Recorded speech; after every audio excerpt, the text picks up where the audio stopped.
Hi, Jackie. Hi, Yael. So happy to be here in conversation with you. Just to let everybody know, this is part of our series on desire and Dharma. And I'm so excited to welcome Jackie Stewart. Jackie lives in New York City, where she teaches meditation and Buddhist studies while nurturing her two amazing young sons. With a master's from NYU, she's led corporate programming and meaningful partnerships to promote the importance of bringing these transformative practices into everyday life.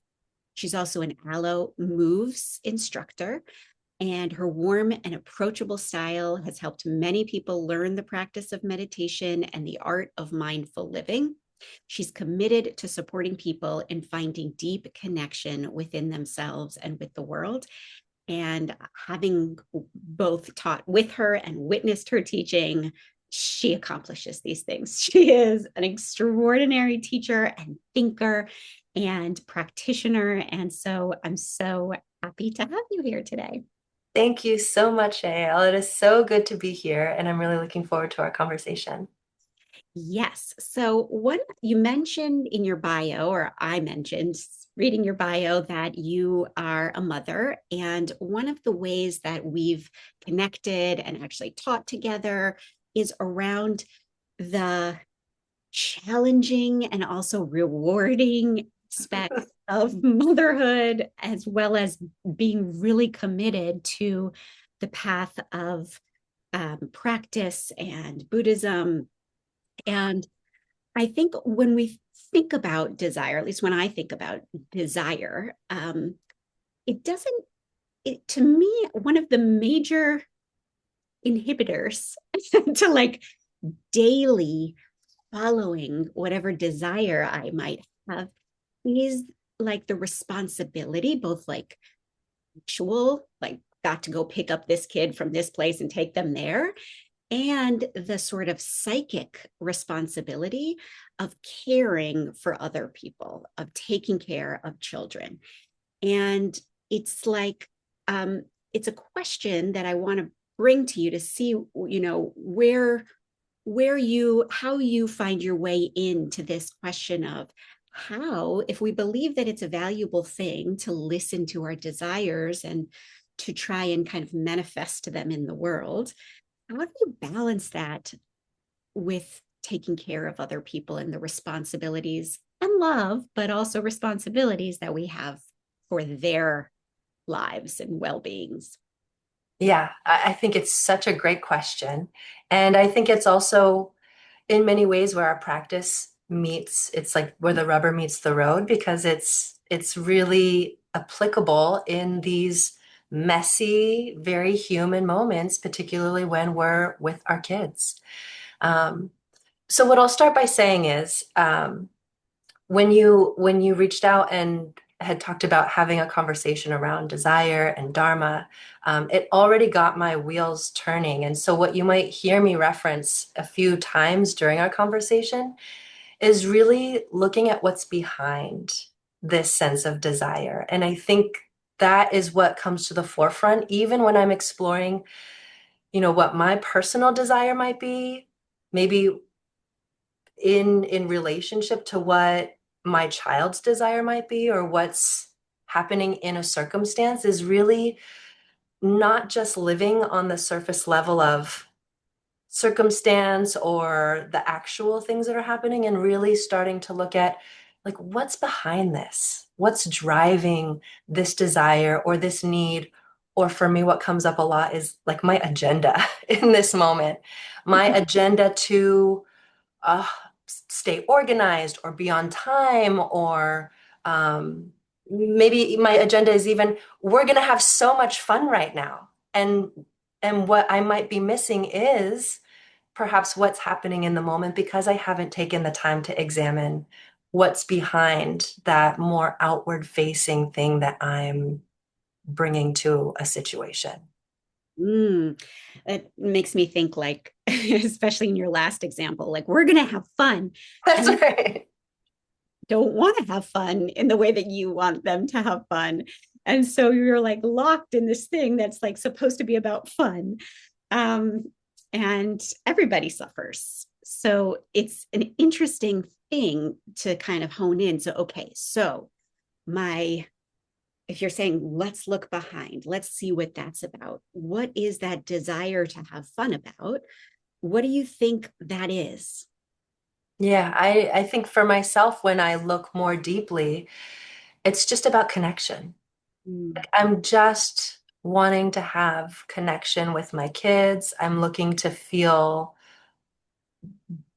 probably deeply connected to whatever experience it is we're having as well. Like, you know, last weekend, a friend invited us to go ice skating at Bryant Park. I was like, this is going to be so fun. And I really, I think it requires a certain level of sensitivity also to see that, my older son hasn't spent much time on the ice. I mean, I haven't either, but I think that, just to watch his comfort level, and as much as I had in my mind, like this is going to be so fun and a memorable holiday experience, ice skating in Bryant Park, that I really had to refine my attunement to is he having a good time? And in the moments when he was struggling, to kind of put down what I might have found fun in the moment and say, okay, because what's underneath this sense of fun is actually just connection. Like I just want to to be here with my kids creating memories. Whether they're, fun in the way that I thought they were, that maybe there's actually something more that's just more sweet and maybe more simple that can be here in us just skating really slowly while we hang on to the wall. So it's like you're probing beneath the desire. Like, what's the actual, either behind or beneath, like, what's the bigger desire? And what can you do that changes how you behave? That's right. Or yeah, or another way of thinking about it is like what's driving it? Like what's that urge or that instinct where it's coming from? Because I ultimately think from the standpoint of basic goodness that it comes from a really good place. So it's just understanding maybe with more clarity, like where is this coming from? Because it is somewhere it's wholehearted. So can I Mm. look to find the wholeheartedness in whatever this is? Because sometimes the expression of it just comes out a little wobbly. And so can I be aware of that and really look for, that deeper sense of what's driving this whole thing? Brings me to another question that I had. In this example, there's something about um, seeing what's driving it that then requires us to let go a little bit of what we previously were grasping onto, which is kind of like a signature thing of desire sometimes, where the first thing that happens is we have this, longing for something, and then it kind of narrows into, and this is how it's going to happen. My kids are going to skate and form the memories, or, whatever it happens to be. And so, how do we, how do we ease ourselves through the letting go of what we thought we wanted, or the releasing of how it was supposed to look, or what we're, really holding on to? Yeah, I'll just speak from myself and how I bring myself to these situations is I think it's really about stepping outside of whatever that tunnel vision or that narrow-mindedness that I might be caught up in. And sometimes that already is such a huge step to just see how caught up I am in this moment that I have blinders on and I can't even see anything outside of my own agenda. So Mm. to just recognize that I'm in that place is huge. And then once I'm able to recognize that, I think there's a different kind of opening that can happen, which is what's actually happening in this moment. Because before I was blinded by my perception and my hopes about whatever was happening. So when I can take that off, I think there's a different way of being connected with reality. Like in reality, this is what's happening. And so can I meet this moment maybe with a sense of fresh eyes, because I was able to just drop my previous perception about how I wanted things to go. And so with that sense of freshness, can I stay sensitive now to the people around me and what some of their desires or needs might be? And it's not to say that it's completely about abandoning mine either. Can there be a coexistence of this might be what you're needing in this moment or what you're desiring? I can also honor what's true for me. Both can be true. And perhaps by getting in touch with that deeper part, we can arrive at some place where both needs can be met. It's not always the case, it's not always going to happen. But at least if there's that opportunity for exploration, I think that there's more of a willingness to let go of the narrative or the perception that was happening. I love what you're saying because I think that especially, I think often mothers or parents do feel like it's an either or, like, all right, do the kids win? This is what they want to do, or do I win? I want to do something. Oh no, no, no! Like I must be a bad mother if I'm forcing this, or this tug of war. And I think to think about, like, okay, can we bring all possibilities to the table, like all those deeper longings to the table? And does that open up the room for other things? Like you said, sometimes it's not going to happen. And sometimes somebody's going to have to let go of their vision and all kinds of stuff. But at least we're not kind of canceling ourselves out and martyring ourselves as parents, or being overly controlling and requiring that our kids, change who they are or what they want. That's right. And I think also, just in terms of really getting in touch with what's behind, what's driving the desire, at the end of the day, I think most of what any of us are after is to feel okay in our experience. Mm. So we're looking for, maybe it's a sense of safety, maybe it's a sense of connection, maybe it's just to feel like things are not on fire right now. So I think when we can get in touch with kind of the essence of what's there, they're much less in conflict anyway, because it's like, oh, well, you just want to feel okay and safe. Me too. So I can let go of whatever the external part of that looks like, because I understand that we're both actually coming from a more fundamental, similar place. Yes.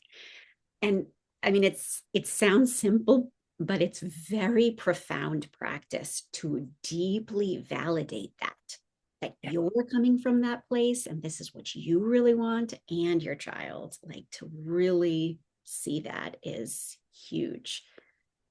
Yeah, um and it's not always something that's seeable. So to your point, it's a practice that I get invited into all the time.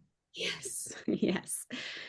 I think about that. There's like this SNL skit, you might have seen it, where it's the holidays and everybody's like getting all these presents and they're like, I got, a video game. I got a bow and arrow. Like I got all these things. Like the husband and the kids are each like opening up presents, and the mom gets like this like peach colored robe. And she's like, I got a robe. I got a robe. Like only got a robe. Like all the other people get everything else. And the end of the sketch, they say, this Christmas or whatever, your mom wants things too. Like get your mom something too. And it's like this space created for the desires and longings of moms and parents. I think just holding space for that within ourselves, whether or Mhm. not the rest of the family can see it, at least we're seeing it, at least Yeah. creating that space.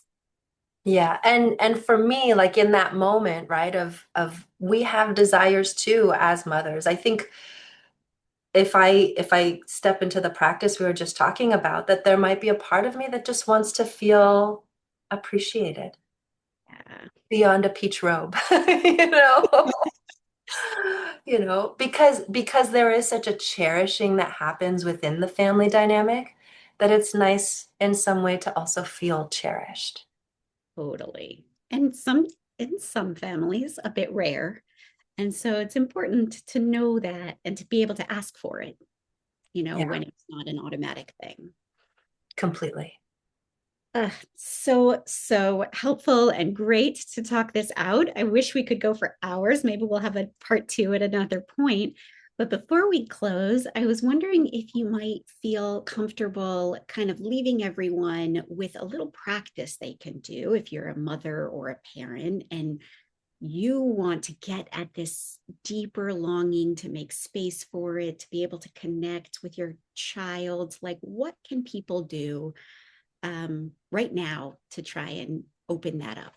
Yeah, wonderful. I think what I'll do is I'll lead us through a brief practice that touches on what we discussed earlier about recognizing getting caught in that narrow kind of tunnel vision, sometimes an opening up. Great. Great. Okay, so feel free to get comfortable in your seat. If it feels good for you to close your eyes, you're welcome to do that. Otherwise, you can lower your gaze if you'd rather keep them open.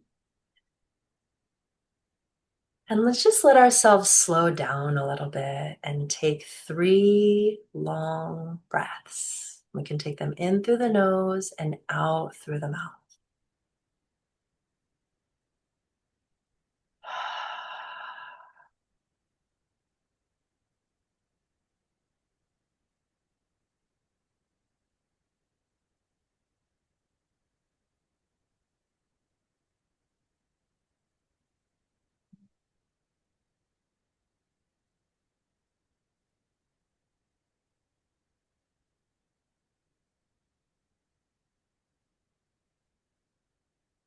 And sometimes just pausing to take 3 deep breaths like that is the little bit of space that we might need inserted into our experience to just allow us to stop spinning, to stop being caught up in the momentum that we can so often be pulled in when our minds are just going and going and going. So take a moment to just feel your body in your seat. Let the mind settle in to what's happening right now.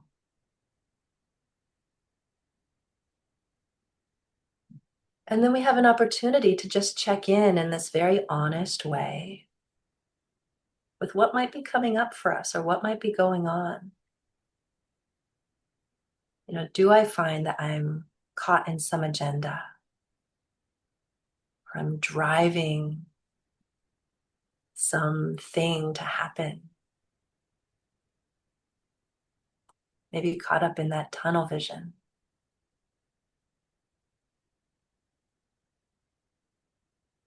And in whatever way it's available to you, is it possible to just let that tunnel vision begin to expand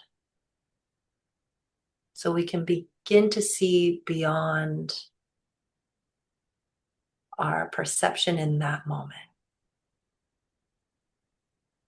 Whatever we were driving towards, and let ourselves open and being in touch with what's actually happening. So maybe where we are right now is a little more straightforward. So we can do that by just taking in maybe some of the sounds happening around us, or feeling our feet on the ground.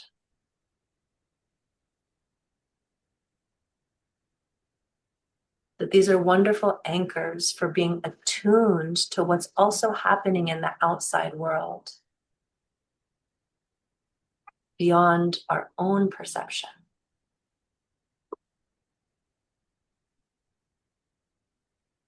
And that perhaps there can be this recognition that we're in relationship with the outside world. And so, in just coming back to ourselves, maybe from a more expanded place, taking a moment to remember that whatever it was that we were driving in terms of an agenda was likely coming from a very well intentioned place. So, can we take a moment to acknowledge ourselves for our own wholeheartedness? The fact that we have goodness oozing from us. It's just sometimes that it gets a little bit misguided in how it shows up in the outside world. So, just taking a moment to hold that in your own heart. How good this heart is, how well intentioned it is. And that that's something that we can keep coming back to again and again. So if your eyes were closed, you're welcome to open them. And thank you so much, Yael, for having this conversation with me. Thank you, Jackie. That was so beautiful. Where can people find you if they want to learn more? Yeah, great. So my website is a really great place where I list all the various things that I'm involved with. So that's jackiestewart.com. And then in terms of my activities, I'm teaching classes. So I have a lot of on-demand classes on Aloe Moves, which is now called Aloe Wellness Club. I'm also leading retreats. I just led one along with a fellow teacher, Megan Mook, up in the Hudson Valley last month, which was really beautiful. And then I have plans to be in Europe next year leading more. So all the information is on my website. Great. And we'll put that all in the caption. Thank you. Thank you. Thank you, everyone. See you soon.